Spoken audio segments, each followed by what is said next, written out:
नमस्कार, मैं डॉक्टर आशाराम भार्गव। आज हम बिहारी के पद संख्या 6 से 10 की व्याख्या करेंगे।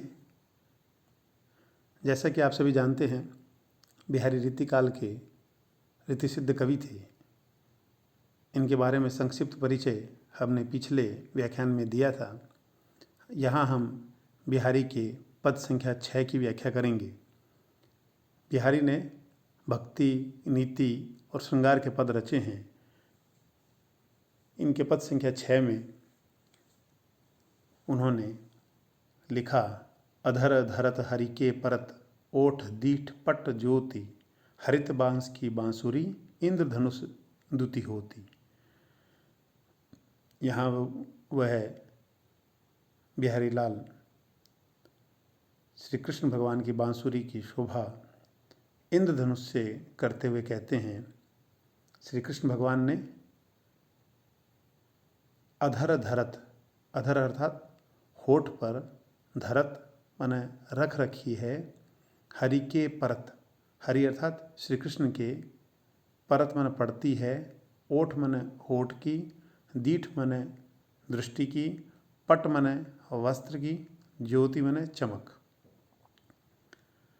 यहाँ बिहारी के रंगों संबंधी ज्ञान को स्पष्ट देखा जा सकता है। बिहारी यहाँ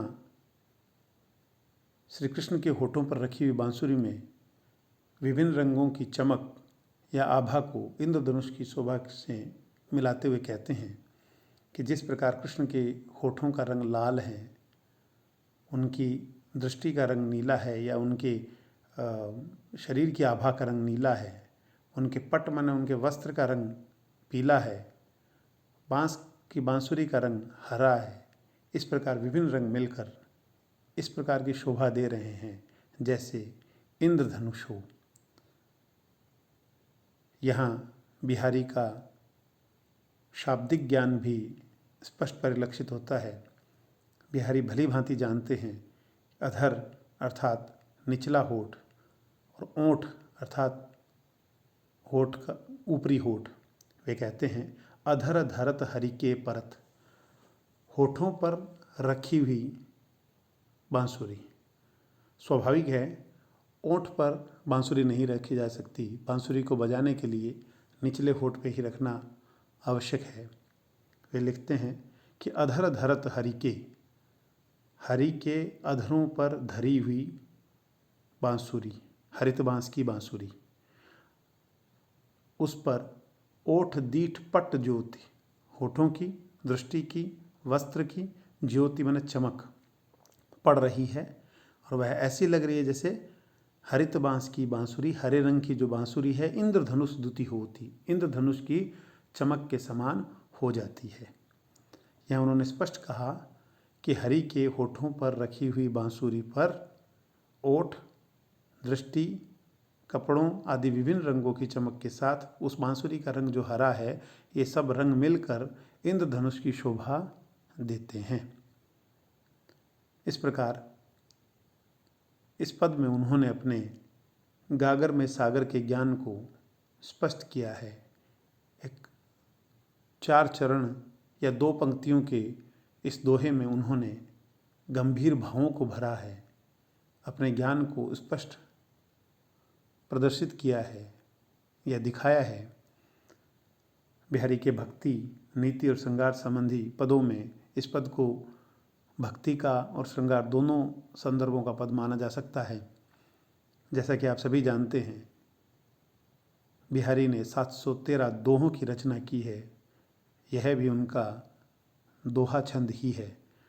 इसके साथ साथ इसकी भाषा भी ब्रज भाषा है और इसमें अनुप्रास अलंकार की दिखाई देता है। पद संख्या 7 में बिहारी ने लिखा, कीने हूँ कोटिक जतन, अब कही काढ़े कौन, भौमन मोहन रूप मिली, पानी में को लोन।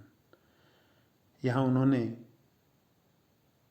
अपने मन की तुलना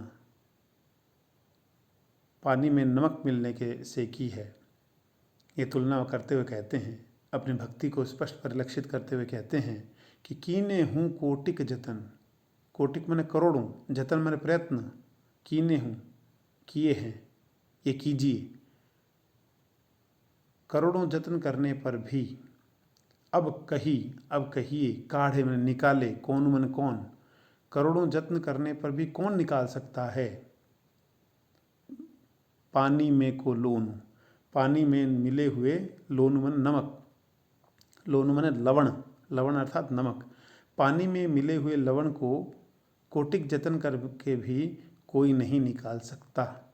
उसी प्रकार भौ मन मोहन रूप मिली, भौ मन हो गया, यहाँ कुछ पदों में मऊ मन भी मिलता है, अर्थात मेरा मन मोहन रूप मिली। मेरा मन मोहन के रूप में मिलकर ऐसा मिल गया है जैसे पानी में को लून। मोहन के रूप में मेरा मन पानी में नमक की तरह घुल गया है, मिल गया है। कुछ पदों में भव मन मिलता है, भव मन हो गया है, मन मोहन रूप मिली, मोहन के रूप से मिलकर पानी में को लून। यहाँ कवि कहते हैं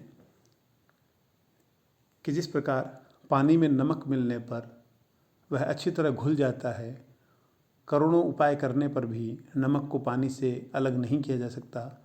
हालांकि आज के संदर्भ में ये बात उचित प्रतीत नहीं होती। पानी में से नमक को अलग करने के कई तरीके हैं, लेकिन कवि इस तुलना में एक छूट लेते हैं और छूट लेते हुए इस बात को, अपनी बात को स्पष्ट करते हुए कहते हैं कि जिस प्रकार पानी में नमक को मिलने पर अलग करना लगभग नामुमकिन है और उसके लिए कीने हूँ कोटिक जतन, करोड़ों उपाय करने पड़ते हैं, उसी प्रकार मेरा मन श्री कृष्ण के मन में रूप में इस प्रकार मिल गया है। यहाँ तुल्य योग्यता अलंकार है, तुलना की है उन्होंने, उदाहरण अलंकार भी माना जा सकता है। उन्होंने कहा है कीने हूँ कोटिक जतन, कीने हूँ किए हैं। यहाँ किए हैं स्वयं की दृष्टि से भी हो सकते हैं कि मैंने किए हैं, ये कीने हूँ यहाँ तात्पर्य यह भी हो सकता है कीजिए कोटिक जतन। आप करोड़ों जतन कर लीजिए फिर भी मेरा मन जो कृष्ण के मन में रूप में मिल गया है, अब उसे कोई दूर नहीं कर सकता। अथवा मैंने करोड़ों जतन किए लेकिन अब मैं अपने मन को मोहन के रूप से अलग नहीं कर सकता, क्योंकि मेरा मन उसी प्रकार मिल गया है जिस प्रकार पानी में लवण मिल जाता है।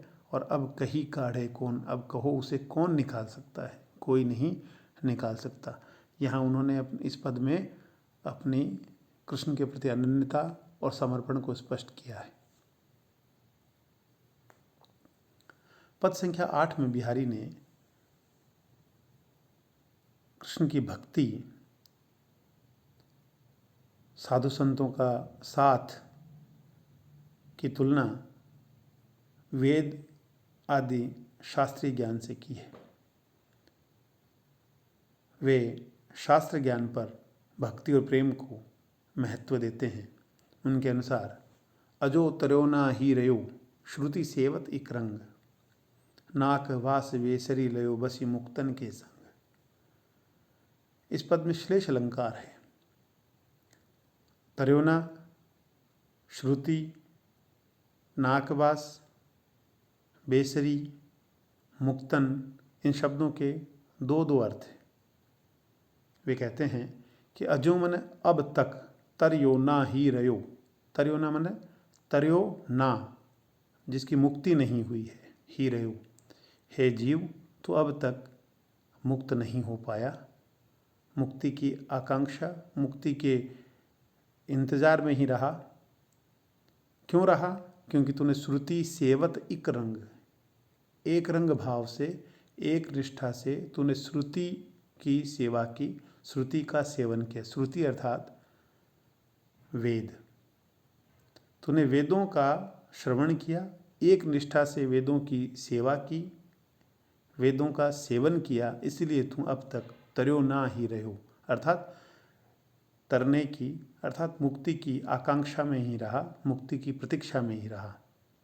जबकि नाकवास, नाक अर्थात स्वर्ग में वास किया, बेसरी लयो, बेसरी मैंने विशिष्ट स्थान प्राप्त किया, बसी मुक्तन के संग।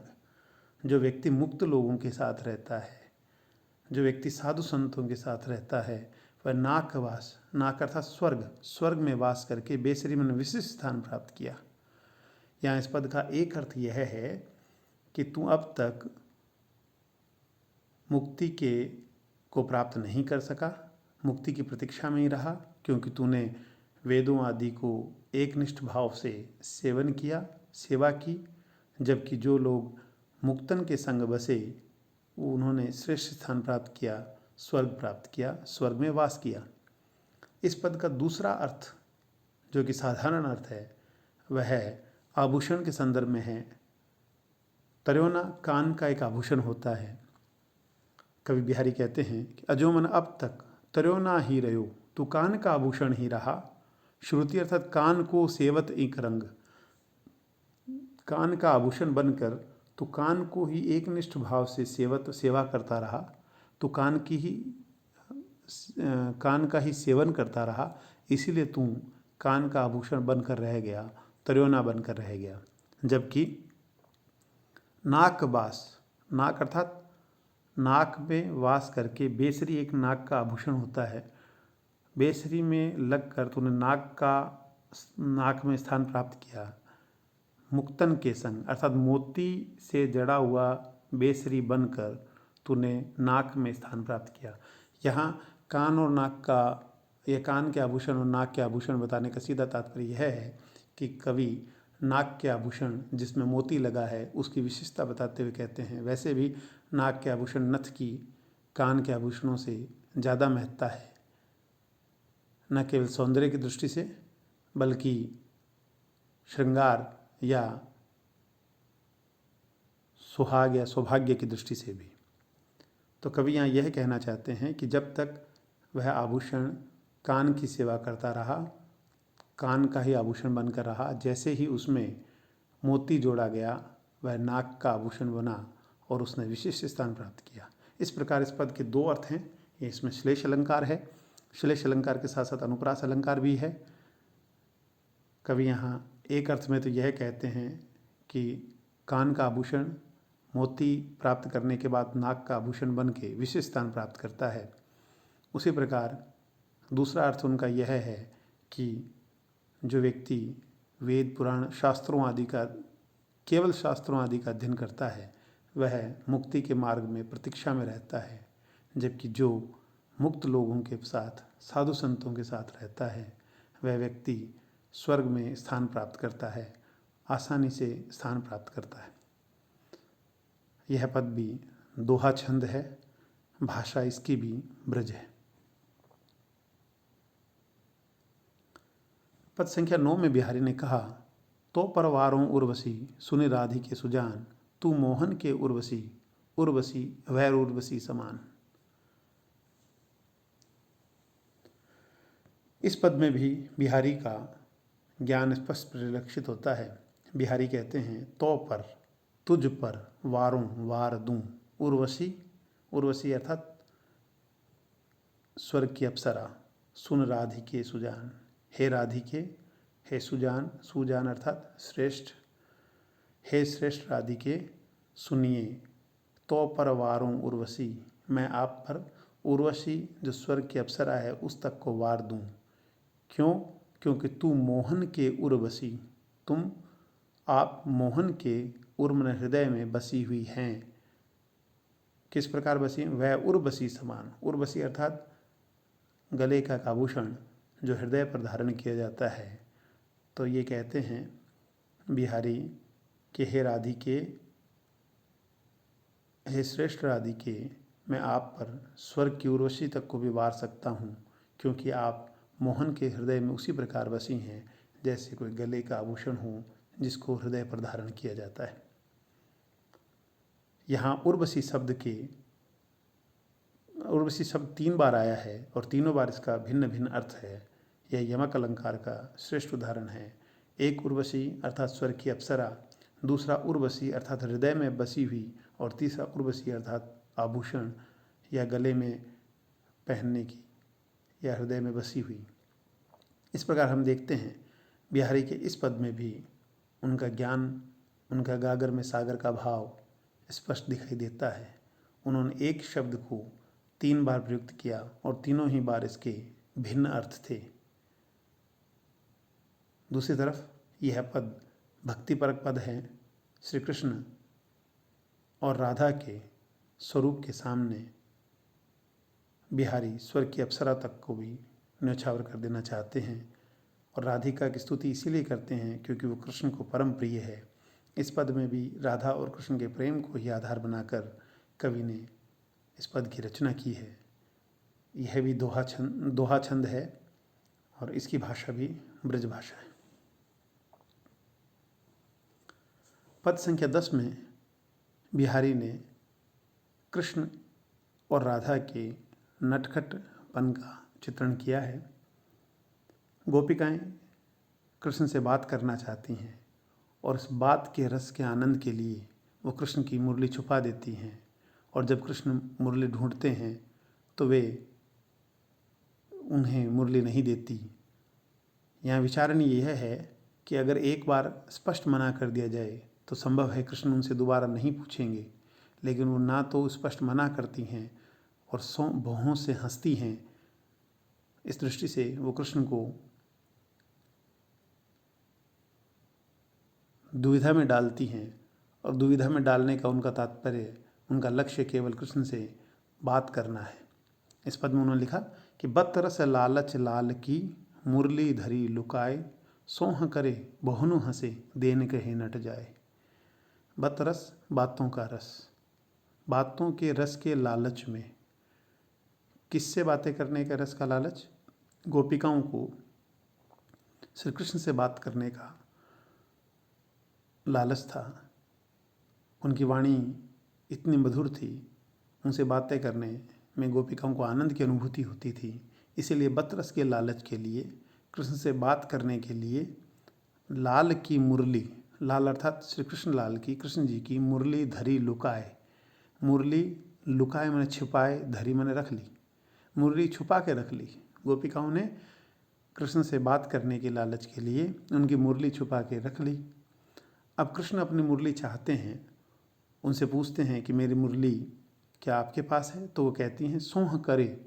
सोह माने कसम खाती हैं और उनके कसम खाने का तात्पर्य सीधा सीधा यह हो जाता है कि उनके पास मुरली नहीं है, लेकिन साथ साथ वो बोहनू हंसती है, वो साथ बोहों से इशारे करती हैं। और जब कृष्ण दुविधा में आकर के फिर उनसे मांगते हैं तो देन कहे, जब कृष्ण देने को कहते हैं नट जाए, मना कर देती है। इस प्रकार ना तो वह गोपिकाएं श्री कृष्ण को स्पष्ट रूप से मना करती है कि उनके पास वो नहीं है और ना ही स्पष्ट रूप से हाँ करती है कि उनके पास है। वो कृष्ण को दुविधा में रखती हैं ताकि कृष्ण अनुनय करे, कृष्ण विनती करे, विनय करे। और जितना कृष्ण अनुनय विनय करेंगे उतना ही बातें करेंगे, उतनी ही बातों के रस के लालच से गोपिकाएं आनंदित होगी। इस प्रकार बिहारी ने इस पद में भक्ति और श्रृंगार को, विशेषतः श्रृंगार को आधार बनाकर इस पद की रचना की।